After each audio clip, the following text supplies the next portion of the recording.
22 years as a Chicago police officer, you're gonna see a lot of stuff, right? You're gonna see some of the worst things possible.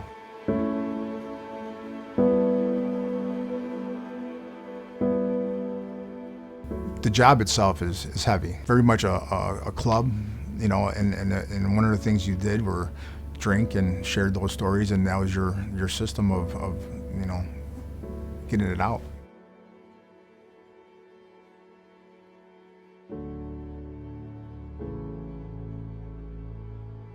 As soon as I got off work, I had a bottle of bourbon underneath the seat of my truck, popped it open, and I started as soon as I got out. On my ride home, I'd be half in a bag walking in the house, and I'd continue on till I passed out, you know. That was a regular routine for me at the end. So the job itself and the things that I saw and dealt with definitely were factors in my drinking.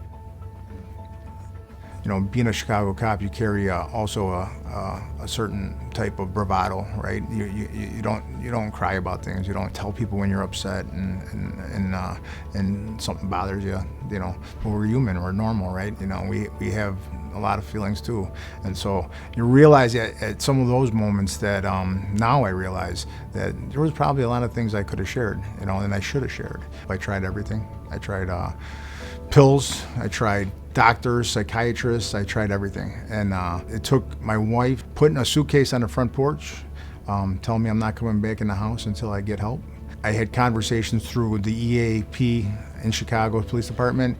They had a great connection with the Hanley Center, had sent several officers there.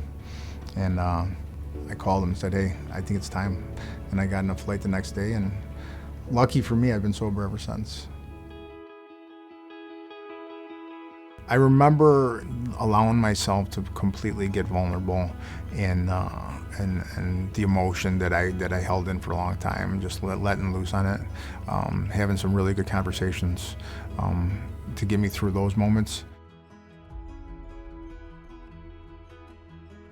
Anybody that's a part of this campus has been through some sort of addiction, you know, and alcoholism, and they all have a story. And if you find them in moments, you know, you can hear them, you hear the stories, and actually that's some of the best moments I've had. And it's just amazing because you realize that this affects everyone. I didn't have any idea how this was going to turn out. You have this chaos that's built up over a long period of time. Just because you go away for 30 days and come back and you're sober for those 30 days, and then you tell your wife, and hey, I'm sober, I'm happy, I love you, it's over, I'm done.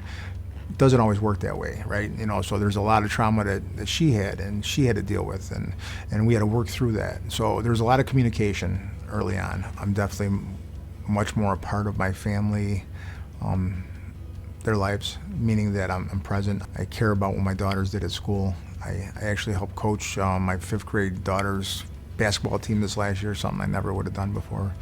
Things make a lot more sense today, you know, for me, in the fact that I'm happy and I have a beautiful family.